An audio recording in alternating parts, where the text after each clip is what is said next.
وأحسن منك لم تر قط عيني وأجمل منك لم تلد النساء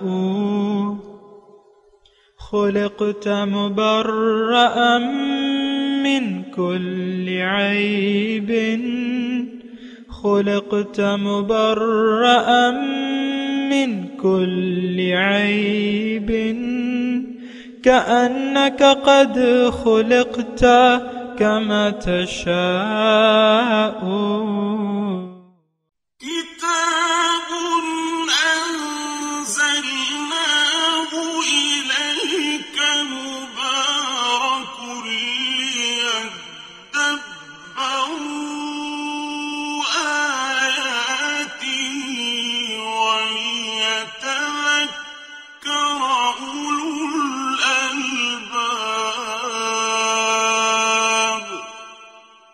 یہ کتاب برکت والی ہے جسے ہم نے آپ کی طرف نازل فرمایا ہے تاکہ دانش مند لوگ اس کی آیتوں میں غور و فکر کریں اور نصیحت حاصل کریں.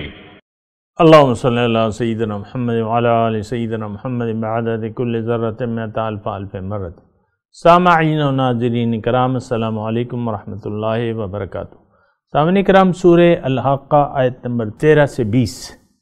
آج کا موضوع روز قیامت کیا ہمارا اعمال نامہ ہمیں سیدھے ہاتھ میں دیا جائے گا. اس کے ساتھ آج کے سبق کا آغاز کرتے ہیں. سب سے پہلے گزشتہ سبق کا اعادہ ہوگا. وَأَمَّا عَادٌ فَأُهْلِكُوا بِرِيحٍ صَرْصَرٍ عَاتِيَةٍ. اور رہے قوم عاد کے لوگ تو وہ بھی ایسی تیز آندھی سے ہلاک کر دیے گئے جو انتہائی سرد نہایت گرجدار تھی. سخرها عليهم 7 ليال و8 أيام حسوما فترى القوم فيها صرعا كأنهم أعجاز نخل خاوية. اللہ نے اس آندھی کو ان پر مسلسل 7 راتیں اور 8 دن مسلط رکھا، سو تو ان لوگوں کو اس عرصے میں اس طرح مرے پڑے دیکھتا تو یوں لگتا گویا وہ کھجور کے گرے ہوئے درختوں کی کھوکھلی جڑیں ہیں. فهل ترى لهم من باقية. سو تو کیا ان میں سے کسی کو باقی دیکھتا ہے؟ وجاء فرعون ومن قبله والمؤتفكات بالخاطئة. اور فرعون اور جو اس سے پہلے تھے اور قوم لوط کی الٹی ہوئی بستیوں کے باشندوں نے بڑی خطائیں کی تھیں. فعصوا رسول ربهم فأخذهم أخذة رابية. پس انہوں نے بھی اپنے رب کے رسول کی نافرمانی کی، سو اللہ نے انہیں نہایت سخت گرفت میں پکڑ لیا. اِنَّا لَمَّا طَغَى الْمَاءُ حَمَلْنَاكُمْ فِي الْجَارِيَةِ. بے شک جب طوفان نوح کا پانی حد سے گزر گیا تو ہم نے تمہیں رواں کشتی میں سوار کر لیا. لِنَجْعَلَهَا لَكُمْ تَذْكِرَةً وَتَعِيَهَا أُذُنٌ وَاعِيَةٌ. تاکہ ہم اس واقعے کو تمہارے لیے یادگار نصیحت بنا دیں اور محفوظ رکھنے والے کان اسے یاد رکھیں. سامعین کرام، سورہ الحاقہ آیت نمبر 13 لفظی ترجمہ. فَإِذَا نُفِخَ فِي الصُّورِ نَفْخَةٌ وَاحِدَةٌ. جب سور میں پھونک ماری جائے گی یک بارگی. نفخۃ واحدہ، پھونک یک بارگی، ایک دم. وحملت الارض والجبال. اور اٹھائی جائے گی زمین اور پہاڑ. فدکتا دکتم واحدہ. بس ریزہ ریزہ کر دیے جائیں گے یک بارگی. فَيَوْمَئِذٍ وَقَعَتِ الْوَاقِعَةُ. پس اس دن وہ ہونے والی ہو پڑے گی، جس بات کو ہونا ہے وہ ہو پڑے گی. وانشقت السماء اور پھٹ پڑے گا آسمان فہی یومئذ واہیہ تو وہ اس دن بالکل کمزور ہو جائے گا۔ سامعین کرام، وہ وقت جس کو ہم نہیں مانتے، یعنی روز قیامت، اس کا تذکرہ ہو رہا ہے۔ اور دیکھیں اس وقت ہماری جو حالت ہے، اگر میں مبالغے سے کام نہ لوں تو بالکل ایک سوئی ہوئی قوم کسی ہے جو اپنے گرد و پیش کے ماحول سے بے خبر ہے۔ سوئی ہوئی سے میری مراد یہ ہے کہنے کی کہ ایک ایسا انسان جو گہری نیند سو رہا ہو، اس کو بسا اوقات ایسا ہوتا ہے کہ اپنے نہ موسم کی پرواہ ہوتی ہے کہ بھئی گرمی ہے یا سردی ہے، بہت سخت نیند میں جو ہوتا ہے نا، پھر اگر گھر میں کوئی شور شرابہ ہو رہا ہو، بچے شور مچا رہے ہوں اور وہ گہری نیند سویا ہو تو اس کو بھی اس وقت پتہ نہیں چلتا کہ کیا ہو رہا ہے، بس وہ ایک گہری نیند ہے۔ میں اور آپ جس ماحول میں رہ رہے ہیں سامعین کرام، یہ ماحول جو ہے فقط اسی ماحول تک بات محدود نہیں ہے، یہ میں آپ کو بتا دوں۔ ہمارے آگے پیچھے اور کافی معاملات ہیں، یعنی کافی معاملات گزر چکے ہیں، اور ہم جس ماحول میں رہ رہے ہیں یہ سارے کا سارا ایک ایسا ماحول ہے، یا ہم ایسے ماحول میں زندگی گزار رہے ہیں جس کا براہ راست نتیجہ ہم پر پڑے گا۔ ظاہر ہے کہ دیکھیں انسان کو اللہ تعالیٰ نے پیدا کیا ہے اور دنیا کے لیے نہیں پیدا کیا، یہ دوسری بات ہے۔ پہلی بات یہ ہے خالق کون ہے؟ اللہ۔ پھر اس کا جو پیدائش کا غرض ہے وہ دنیا نہیں ہے۔ باقی تو آپ دیکھیں، میں آرام سے بات کر رہا ہوں، کوئی جذباتیت نہیں ہے، کہ باقی جو مخلوقات ہیں تو وہ ایسی ہیں کہ ان کا مقصد حیات دنیا میں ختم ہو جاتا ہے۔ مثال کے طور پہ گائے، بیل، بھینس، بکری، یہ سارے چرند پرند، کیڑے مکوڑے، یہ سارے بس اس دنیا تک محدود ہیں، ان کے لیے کوئی قیامت نہیں ہوگی، کوئی جزائے اعمال نہیں ہے ان کے لیے، کیونکہ یہ مجبور مخلوق ہیں۔ دیکھیں ہم تو مجبور نہیں ہیں نا، یہ تو آپ کو معلوم ہے کہ ہمیں اللہ تعالیٰ نے مجبور نہیں پیدا کیا، ہمیں ایک غرض کے لیے پیدا کیا ہے، اور ہم اگر اس غرض کو پورا نہ کریں تو پھر یہ ہے کہ اس کے دیکھیں غرض یعنی مقصد بھی ہے۔ نمبر ایک، تھوڑی سی توجہ سے میری بات سنیں، یعنی انسان کی پیدائش کا ایک مقصد ہے لازمی، اور وہ مقصد، دوسری بات یہ ہے کہ وہ مقصد دنیا نہیں ہے۔ یعنی ہم جس طریقے سے زندگی گزار رہے ہیں سامعین کرام، یہ نہیں ہے اللہ کا مقصد کہ بھئی دنیا کے لیے، یعنی ہماری سرتوڑ کوشش تو ساری دنیا کے لیے ہوتی ہے، اپنے لیے بھی، اپنے بچوں کے لیے بھی، اپنے جو بھی ہمارے چاہنے والے ہیں کہ ان کی دنیا اچھی ہو۔ دیکھیں والدین، ظاہر ہے کہ میرے سننے والوں میں سے بعض ماں باپ ہوں گے اور بعض جو ہے ماں باپ نہیں ہوں گے، دونوں قسم کے لوگ ہو سکتے ہیں، لیکن میں ماں باپ کی بات کر رہا ہوں۔ آپ اپنی سوچ و فکر کو دیکھیں، آپ کو ساری فکر، اگر آپ کے بچے ہیں تو ان کی ساری فکر جو ہے آج کل وہ پڑھائی پہ ہوتی ہے کہ بھئی یہ بچہ میرا پڑھ لکھ جائے۔ تو اگر آپ خود ایک کاروباری آدمی ہیں پھر بھی آپ اپنے بچوں کو اچھی تعلیم دلوانا چاہتے ہیں اور وغیرہ وغیرہ، یعنی ہماری تمام توجہ جو ہے وہ ظاہر کی طرف ہوتی ہے، اور ہم خود ظاہر کے پیچھے دوڑ رہے ہیں، ہم سب خود ظاہر کے پیچھے دوڑ رہے ہیں۔ ظاہر ہی ہمارا مقصود ہے، ظاہر ہی ہمیں محبوب ہے، اور ظاہر ہی ہمیں مطلوب ہے۔ اگر ایسی صورتحال ہے تو یہ ایک بہت خطرناک صورتحال ہے، اور میں آپ کو یعنی میرے کہنے کی تو کوئی حیثیت نہیں ہے، لیکن اللہ تعالیٰ نے سورہ عصر میں جو مضمون فرمایا اس کو آپ سن لیں کہ والعصر ان الانسان لفی خسر۔ لیکن اس کے ترجمے سے پہلے میں تھوڑا سا اس میں اضافہ کرنا چاہتا ہوں، ایک لفظی ترجمے کے بجائے ایک اصطلاحی ترجمہ کرنا چاہتا ہوں، اور اس میں کچھ میں اپنے آپ سے الفاظ لگاؤں گا، لیکن وہ یعنی قرآنی سے میں نے لیے ہوئے، اپنے آپ سے نہیں کر رہا، لیکن یہ ہے کہ میں لگاؤں گا، آپ سنیں اس کو۔ جو لوگ آخرت سے غافل ہیں، جنہوں نے دنیا ہی کو مقصود و محبوب بنا لیا ہے اور دنیا کے علاوہ کچھ ان کا مقصود نہیں ہے، تو ایسے لوگ جو ہیں اللہ تعالیٰ فرما رہے ہیں نقصان میں ہیں، جو اپنی زندگی کے مقصد، حقیقی مقصد کو نہیں پہچان پا رہے، جو اپنے آپ کو نہیں پہچان پا رہے، تو یہ لوگ جو ہیں یہ بہت وہ ہیں نقصان میں ہیں۔ اللہ تعالیٰ فرما رہے والعصر ان الانسان لفی خسر، زمانہ گواہ ہے کہ انسان لگاتار نقصان میں جا رہے۔ اب بچیں گے کون؟ اس کو بھی میں اپنے زبان میں آپ کو ترجمہ سناتا ہوں۔ صرف وہ لوگ نقصان سے بچ جائیں گے جنہوں نے اپنے آپ کو پہچان لیا، اپنے رب کو، اپنے مقصود کو، اپنے محبوب کو پہچان لیا، اور پھر محبوب کے راستے پر، محبوب کو منزل بنا کے محبوب کے راستے پر چل پڑے اور ان کے لیے کوشش کرنے لگے، یعنی رب کے تقرب کے لیے کوشش کرنے لگے۔ پھر نہ صرف خود بھی رب کے نزدیک ہونے لگے، لیکن جو لوگ ان کے ساتھی ہیں ان کو صبر، حق پر قائم رہنے کی تلقین کرتے رہے، اور حق کے راستے میں جو مشکلات آتی ہیں ان پر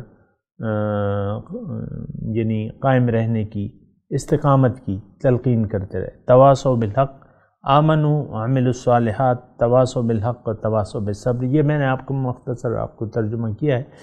تو دیکھیں ہمارا تو ایسا کوئی پروگرام نہیں ہے۔ اگر آپ مجھ سے کہیں کہ بھئی سچی بات کیا ہے، تو میں سچی بات یہی کہوں گا کہ ہمارا تو ایسا کوئی پروگرام نہیں ہے کہ ہم اللہ کو منزل بنا کے اللہ کے راستے پر چلنے کا عزم کر کے ہم چل پڑیں قرآن و سنت کی روشنی میں اور حضور صلی اللہ علیہ وسلم کے اسوہ حسنہ کے مطابق۔ ہمارا ایسا کوئی پروگرام نہیں ہے۔ ہمارا پروگرام سارے محدود ہیں، اگر آپ دیکھیں تو دنیا تک محدود ہیں، دنیا تک محدود ہیں، اور بس وہی پروگرام ہیں جو ہم عام طور پہ ہم یعنی کیے جا رہے ہیں، اور ساری منزل دوڑ دھوپ ہماری ظاہر دنیا تک ہے۔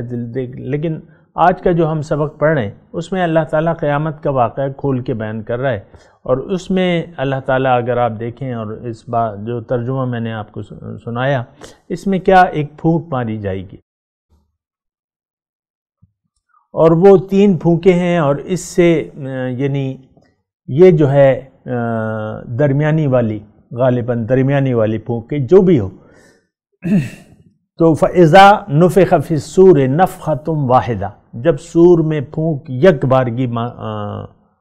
بارگی کے مطلب کیا ہے؟ فوراً، یعنی ایک پھونک ماری جائے گی اچانک۔ وَحُمِلَتِ الْأَرْضُ وَالْجِبَالُ، اٹھا لی جائے گی زمین اور پہاڑ، فَدُكَّتَا دَكَّةً واحدہ، اور ان کو ریزہ ریزہ کوٹ کے ریزہ ریزہ کر دیا جائے گا۔ بہرحال یہ ایک صورتحال ہے، اس کا مطلب یہ ہے کہ یہ نظام جو ہے یہ درہم برہم ہو جائے گا، پہاڑ وغیرہ آپس میں ٹکرا دیے جائیں گے۔ پھر کیا ہوگا؟ اللہ تعالیٰ یعنی دنیا، زمین جو ہے، باقی معاملات تو وہ ہیں، لیکن روز حشر قائم ہوگا اور اللہ تعالیٰ پردے اٹھا دیے جائیں گے اور قیامت واقع ہو جائے گی۔ پھر اللہ تعالیٰ اس کی تفصیل بیان فرما رہے ہیں کہ جہاں سے میں نے ترجمہ چھوڑا تھا، وَالْمَلَكُ عَلَىٰ أَرْجَائِهَا، اور فرشتے آ جائیں گے اس کے کناروں پر، یعنی آسمان کے کناروں پر فرشتے آ جائیں گے۔ وَيَحْمِلُ عَرْشَ رَبِّكَ فَوْقَهُمْ يَوْمَئِذٍ ثَمَانِيَةٌ، اور 8 فرشتے اللہ تمہارے، وَيَحْمِلُ اٹھا لیں گے، عرش رَبِّكَ تمہارے رب کا عرش، فوقہم اپنے اوپر، یومئذٍ اس دن، 8 فرشتے۔ اس کا اب یہ جو ہے بہرحال 2-3 آیت کا میں آپ کو ترجمہ کر دوں پھر آگے چلتا ہوں۔ یومئذٍ تعرضون، اس دن تم لوگ پیش کیے جاؤ گے، لا تخفى منکم خافیہ، کوئی چیز تم سے پوشیدہ نہیں رہے گی۔ کیا مطلب؟ یعنی اس تمام مضمون کا مطلب یہ ہے کہ اللہ تعالیٰ یہ فرما رہا ہے کہ فرشتے جو ہیں آسمان کے کناروں پہ آ جائیں گے، اور عرش، رب کا عرش جو ہے اس دن 8 فرشتے اٹھائیں گے۔ دیکھیں اس کی یہ آیات متشابہات میں ہے، اس کی حقیقت ہم نہیں سمجھ سکتے، یعنی اس کی ہم تفصیل نہیں بیان کر سکتے، ہمارا یہ یعنی بہرحال ایک ماحول ایسا ہوگا۔ اب اس کی حقیقت تو اس دن پتہ چلے گی نا کہ لا تخفی منکم خافیہ۔ ابھی تو سارے امر جو ہیں وہ پوشیدہ ہیں، یعنی جو امر ہے، جو باطن ہے، آپ کو معلوم ہے، مجھے بھی معلوم ہے کہ باطن پوشیدہ ہے، یہاں تک کہ میری اپنی روح جو ہے وہ مجھ سے پوشیدہ ہے۔ آپ کی اپنی روح جو ہے یعنی آپ اس کے متعلق نہیں جانتے لیکن وہ موجود ہے۔ اسی طرح اس وقت بھی ہمارے دائیں بائیں فرشتے موجود ہیں، آگے پیچھے فرشتے موجود ہیں، لیکن ہمیں نظر نہیں آ رہے، لکھ رہے ہیں۔ اب میں یہ مضمون بیان کر رہا ہوں نا، یہ الفاظ جو ہیں یہ لکھے جا رہے ہیں میرے ظاہر ہے میں ایک تفسیر بیان کر رہا ہوں اللہ کی توفیق اور اپنے بزرگوں کی عنایت سے، تو وہ ساری لکھی جا رہی ہے، لیکن یہ ہے کہ یہ میرے اعمال ہیں جو لکھے جا رہے ہیں، لیکن مجھے تو پتہ نہیں چلتا۔ آپ لوگ بیٹھے ہوئے درس سن رہے ہیں مثال کے طور پہ، تو وہ یہ ساری جو ہے یہ لکھی جا رہی ہے۔ آپ کی جو دوڑ دھوپ ہے، آپ کی قرآن سیکھنے کی جو خواہش ہے، آپ کے جو جذبات ہیں، آپ کے جو اعمال ہیں، یہ سب کچھ لکھے جا رہے ہیں۔ نیک ارادوں پر بھی اللہ تعالیٰ ثواب دیتا ہے، لیکن برے کام کے ارادے پر نہیں بلکہ اس کے عمل پہ اللہ تعالیٰ جو ہے وہ فرشتے لکھتے ہیں۔ بہرحال یومئذ تعرضون لا تخفی منکم خافیہ، اس دن کوئی چیز پوشیدہ نہیں ہوگی، اور یہ جو مضمون بیان کیا یہ آیات متشابہات میں، اس میں ہم بات نہیں کر سکتے۔ فاما من اوتی کتابہ، اب اس جگہ کا جو مضمون ہے وہ اللہ تعالیٰ بیان فرما رہے کہ دیکھو اس دن ظاہر ہے کہ اب جزائے اعمال کی بات ہے، سب لوگ جمع ہیں، تعرضون یومئذ تعرضون، جس دن تم پیش کیے جاؤ گے رب کے حضور۔ یہ بات نوٹ کر لیں، اور یہ وہ وقت ہے کہ ہم نے اس کو بھلایا ہوا ہے۔ رب کے سامنے پیشی کا ہمیں نہ تو خیال ہے، نہ یقین حاصل ہے، اور نہ اس کے لیے کوئی تیاری کر رہے ہیں۔ آپ دیکھیں ہماری تمام تیاریاں جو ہیں وہ ظاہر دنیا کے لیے ہیں، ملعون دنیا کے لیے ہیں، اور ہمیں اس کا ادراک نہیں ہے، یعنی بے خبری میں ہم اپنے اچھے یا برے انجام کی طرف رواں دواں ہیں۔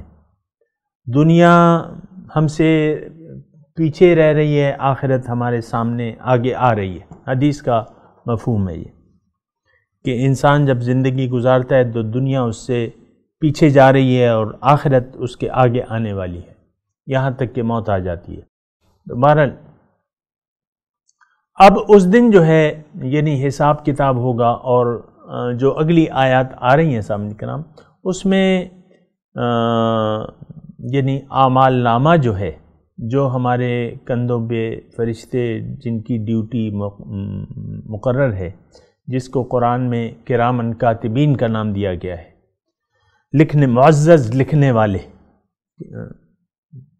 تو اس نے یعنی وہ اپنے ہماری کتاب جو ہے، زندگی کی کتاب جو ہے وہ لکھی جا رہی ہے، اگرچہ باطنی طور پہ ہے، اگرچہ اس وقت ہمیں اس کا ادراک نہیں ہے، لیکن وہ کتاب تو لکھی جا رہی ہے، جیسے کہ باطنی چیزیں ہماری ادراک سے اس وقت بھی باہر ہیں۔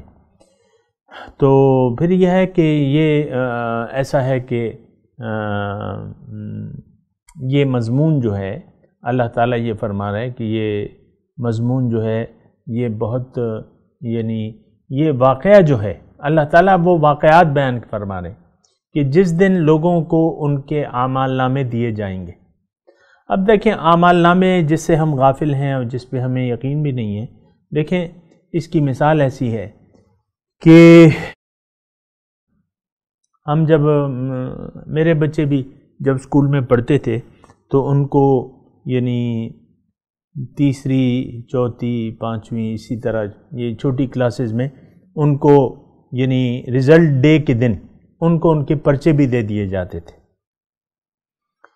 ہو سکتا ہے ابھی بھی پرانی بات ہے، ہو سکتا آج کل اسکولوں میں رواج ہو کہ بچوں کو ان کی فائل جو ہے، جو کچھ ان کی امتحان کے سوالات کے انہوں نے جوابات دیے ہیں، تو وہ ایک فائل کی صورت میں ان کی تصویر لگا کے ان کو دے دیے جاتے تھے۔ بالکل اسی طرح سے ہمیں ہماری جو زندگی کی فائل ہے وہ ہمیں پکڑائی جائے گی، اور یہ الگ بات ہے کہ ہمیں اس پہ یقین نہیں ہے، نہ اس کے لیے ہم کوئی خاص ہمیں اس کا احساس ہے کہ بھئی یہ ہم اچھا لکھ رہے ہیں برا لکھ رہے ہیں، لیکن عام طور پہ تو ہو یہ رہا ہے کہ ہم یعنی جو کچھ لکھ رہے ہیں، جو کچھ لکھا جا رہا ہے، ایک تو اس پہ ہمیں یقین نہیں ہے، پھر دوبارہ زندگی پر بھی یعنی ناراض نہ ہوئیے، لیکن حقیقت یہ ہے کہ ہمیں دوبارہ جی اٹھنے پہ یقین نہیں ہے، حالانکہ جو آخرت ہے بالکل قریب ہے۔ آنکھیں جب انسان کی ظاہر کی بند ہو جاتی ہیں، موت واقع ہو جاتی ہے، تو یہ عالم آخرت میں پہنچ جاتا ہے۔ پہلی سیڑھی جو ہے آخرت کی قبر ہے، تو وہاں سے پھر حساب کتاب شروع ہو جاتا ہے۔ آپ کو معلوم ہے احادیث کا مضمون بالکل اس میں واضح ہے، اور لیکن یہ آج کا جو مضمون بیان ہو رہا ہے سامعین کرام، یہ ہو رہا ہے اس دن کا جب ہم رب کے سامنے پیش کیے جائیں گے، اور ہمیں فرشتے جو ہیں ہماری کتابیں نامہ اعمال جو ہیں، یعنی نامہ اعمال کی کتاب، اعمال نامہ جسے ہم کہتے ہیں، اعمال نامہ پکڑایا جائے گا۔ تو اب دو قسم کے نام ہوں گے، اور پہلے تذکرہ ہو رہا ہے دائیں ہاتھ والوں کا، فَأَمَّا مَنْ أُوتِيَ كِتَابَهُ بِيَمِينِهِ، پس جس کو ان کی کتاب دی جائے گی ان کے دائیں ہاتھ میں، فَيَقُولُ پھر وہ کہیں گے هَاؤُمُ اقْرُؤْا، تو وہ کہے گا لو پڑھو، ہاؤ مقرو کتابیہ، لو میری کتاب، میرا اعمال نامہ پڑھو۔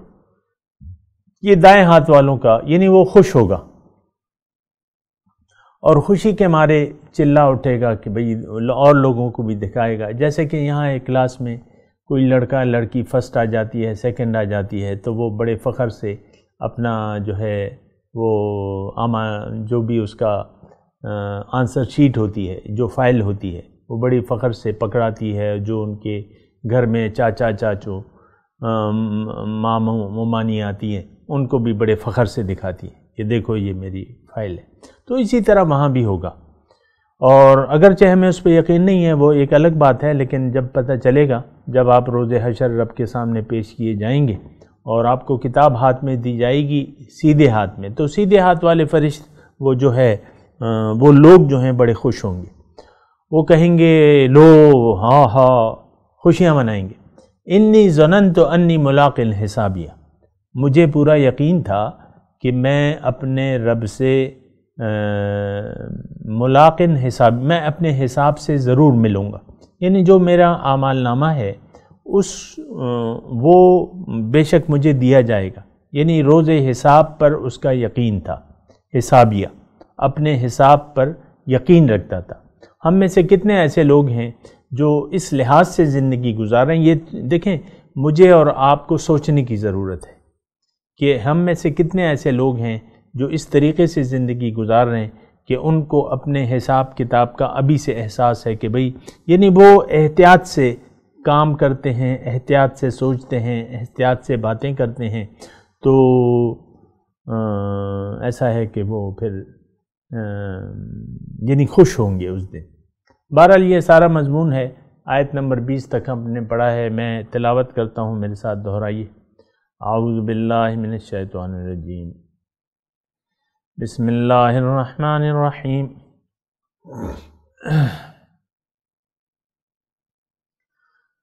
فَإِذَا نُفِخَ فِي الصُّورِ نَفْخَةٌ وَاحِدَةٌ وَحُمِلَتِ الْأَرْضُ وَالْجِبَالُ وَدُكَّتَا دَكَّةً وَاحِدَةً فَيَوْمَئِذٍ وَقَعَتِ الْوَاقِعَةُ وَانشَقَّتِ السَّمَاءُ وَهِيَ يَوْمَئِذٍ وَاهِيَةٌ والملک علی ارجائها وَيَحْمِلُ عَرْشَ رَبِّكَ فَوْقَهُمْ يَوْمَئِذٍ ثَمَانِيَةٌ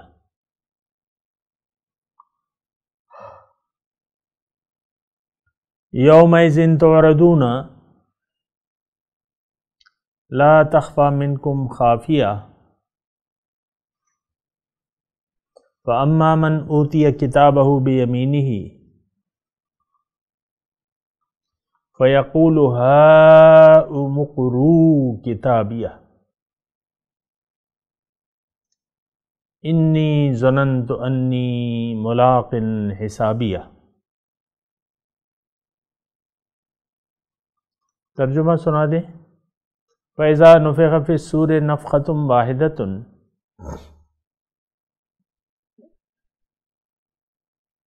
پھر جب پھونک ماری جائے گی سور میں یک بارگی، وَحُمِلَتِ الْأَرْضُ وَالْجِبَالُ، اور اٹھا لی جائے گی زمین اور پہاڑ، فَدُكَّتَا دَكَّةً وَاحِدَةً، اور وہ یک بارگی ریزہ ریزہ کر دیے جائیں گے، فَيَوْمَئِذٍ وَقَعَتِ الْوَاقِعَةُ، اس دن وہ واقع ہو جائے گی وہ ہونے والی، یا ہو پڑے گی وہ ہونے والی۔ وَانشَقَّتِ السَّمَاءُ فَهِيَ يَوْمَئِذٍ وَاهِيَةٌ، اور پھٹ جائے گا آسمان تو اس دن وہ بالکل کمزور ہو جائے گا۔ وَالْمَلَكُ عَلَى أَرْجَائِهَا، اور فرشتے آ جائیں گے اس کے کناروں پر، یعنی آسمان کے کناروں پر آ جائیں گے۔ وَيَحْمِلُ عَرْشَ رَبِّكَ فَوْقَهُمْ يَوْمَئِذٍ ثَمَانِيَةٌ،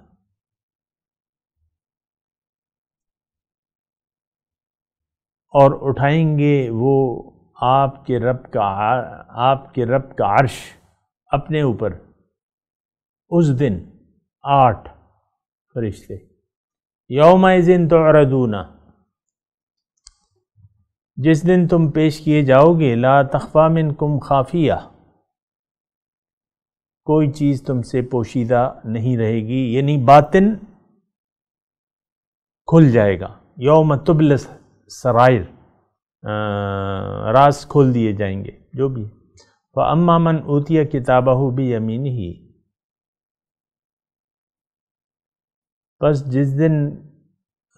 پس جس کو من اوتیا کتابہ، جس کو دی جائے گی اس کی کتاب یعنی اعمال نامہ، بیمینہ، سیدھے ہاتھ میں، فیقول، بس وہ کہے گا ہاؤم اقرؤوا کتابیہ، یہ لو پڑھو میری کتاب، میرا اعمال نامہ، انی ظننت انی ملاق حسابیہ، بے شک میں یقین رکھتا تھا کہ میں ملوں گا اپنے حساب سے، یعنی اپنے اعمال نامہ میرے سامنے آئے گا، اور اس کے لیے میں تیاری میں تھا۔ اب ان آیات کی تلاوت اور ترجمہ۔ فَإِذَا نُفِخَ فِي الصُّورِ نَفْخَةٌ وَاحِدَةٌ، Then, when the trumpet is sounded a single time, وَحُمِلَتِ الْأَرْضُ وَالْجِبَالُ فَدُكَّتَا دَكَّةً وَاحِدَةً، and the earth and the mountains are lifted up and crushed with a single crush, فَيَوْمَئِذٍ وَقَعَتِ الْوَاقِعَةُ، on that day the event will come to pass. وَانشَقَّتِ السَّمَاءُ فَهِيَ يَوْمَئِذٍ وَاهِيَةٌ، And the heaven will crack, so on that day it will be frail. وَالْمَلَكُ عَلَى أَرْجَائِهَا وَيَحْمِلُ عَرْشَ رَبِّكَ فَوْقَهُمْ يَوْمَئِذٍ ثَمَانِيَةٌ، And the angels will be ranged around its borders, while 8 will be carrying the throne of your Lord above them that day. يَوْمَئِذٍ تُعْرَضُونَ لَا تَخْفَى مِنكُمْ خَافِيَةٌ، On that day you will be exposed, and no secret of yours will remain hidden. فَأَمَّا مَنْ أُوتِيَ كِتَابَهُ بِيَمِينِهِ فَيَقُولُ هَاؤُمُ اقْرَءُوا كِتَابِيَهْ As for him who is given his book in his right hand, he will say, Here, take my book and read it. إني ظننت أني ملاق حسابيه. I knew I would be held accountable. اس کے ساتھ ہی آج کے درس کا وقت اختتام کو پہنچا. انشاءاللہ اگلے درس میں ملاقات ہوگی. وآخر دعوانا ان الحمد للہ رب العالمین. والسلام علیکم ورحمۃ اللہ وبرکاتہ.